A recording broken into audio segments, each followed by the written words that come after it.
ಲೇ chimpanzee ನನಗಕ್ಕೈತಲ್ಲಪ್ಪ ದೈತಾಕಾರ chimpanzee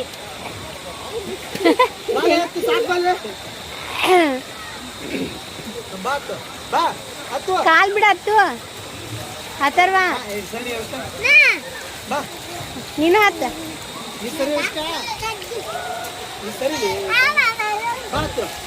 ಯಾಕಿನ ಆಡ್ತಾ ತಡ್ರಿ